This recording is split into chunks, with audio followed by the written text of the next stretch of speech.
কক্সবাজারে এসে বলেন যে বিরোধী দল ধূমপান জাতীয় দ্রব্যের ট্যাক্স বাড়ানো হয়েছে বলে বিরোধী দল তার বিরুদ্ধে প্রতিবাদ করে মিছিল করেছে। আমরা ট্যাক্স বাড়িয়েছি মদের উপরে, আমরা ট্যাক্স বাড়িয়েছি কিসে? আমরা ট্যাক্স বাড়িয়েছি সিগারেটের উপরে। নতুন অর্থ বছর ও হাজার কোটি টাকার বাজেট নিয়ে এবার মুখোমুখি অবস্থানে দাঁড়িয়েছে সরকার প্রধান এবং বিরোধী দল।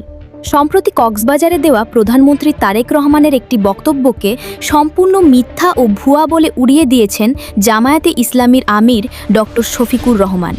একই সাথে প্রধানমন্ত্রীর আশেপাশে থাকা উপদেষ্টাদের ব্যাংক ডাকাত বলে তীব্র কটাক্ষ করেছেন তিনি।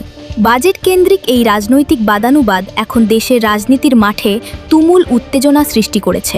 ঘটনার সূত্রপাত কক্সবাজারের এক জনসভায় প্রধানমন্ত্রীর দেওয়া বক্তব্যকে কেন্দ্র করে। প্রধানমন্ত্রী তারেক রহমান দাবি করেন, এবারের বাজেটে সরকার মাদক ও ধূমপান জাতীয় দ্রব্যের ওপর ট্যাক্স বা কর বাড়িয়েছে।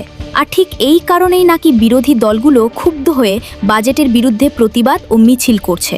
এই বক্তব্যের পরপরই তীব্র প্রতিক্রিয়া দেখায় জামায়াতে ইসলামী। দলটির আমির ডক্টর শফিকুর রহমান অত্যন্ত কড়া ভাষায় এই দাবিকে নাকচ করে দেন। তিনি বলেন, জামায়াতের মতো একটি ধর্মভিত্তিক রাজনৈতিক দল মদ বা সিগারেটের ট্যাক্স বাড়ানোর প্রতিবাদ করবে তা সাধারণ মানুষের কাছে একেবারেই অবিশ্বাস্য ও হাস্যকর।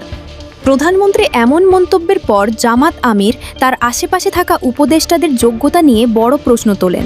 তিনি প্রধানমন্ত্রী পূর্বের কিছু ভুল তথ্যের প্রসঙ্গ টেনে বলেন, ফরিদপুরে সয়াবিন তেলের কথা বলা, সংসদে দাঁড়িয়ে প্রাথমিক বিশ্ববিদ্যালয়ের মতো অদ্ভুত শব্দ ব্যবহার করা, কিংবা সিলেটে গিয়ে সময়ের হিসেব মেলাতে না পারা একজন রাষ্ট্রপ্রধানের জন্য মানানসই নয়।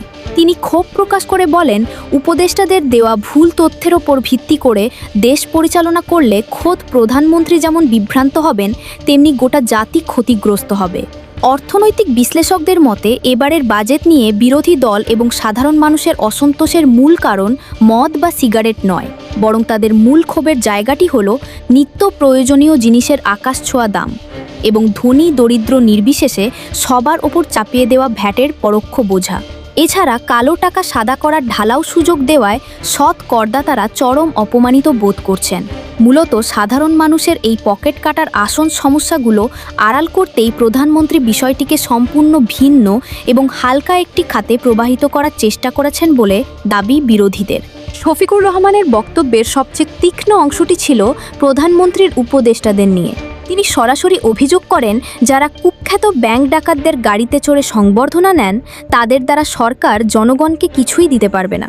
বিশ্লেষকরা মনে করছেন, জামায়াত আমির এখানে সরকারের ভেতরে থাকা বিশেষ একটি লুটেরা গোষ্ঠী এবং ইসলামী ব্যাংকের অর্থ লোপাটের সাথে জড়িতদের দিকেই ইঙ্গিত করেছেন। অন্যদিকে সরকারি দলের নেতারা দাবি করছেন, দেশীয় শিল্পকে সুরক্ষা দিতে এবং তরুণদের কর্মসংস্থান সৃষ্টির লক্ষ্যেই এই জনকল্যাণমুখী বাজেট তৈরি করা হয়েছে। তাদের মতে রূপক অর্থে বা রাজনৈতিক কৌশল হিসেবেই প্রধানমন্ত্রী ওই মন্তব্য করেছিলেন, যাতে বাজেট নিয়ে বিরোধীদের ঢালাও সমালোচনাকে কিছুটা হালকা করা যায়।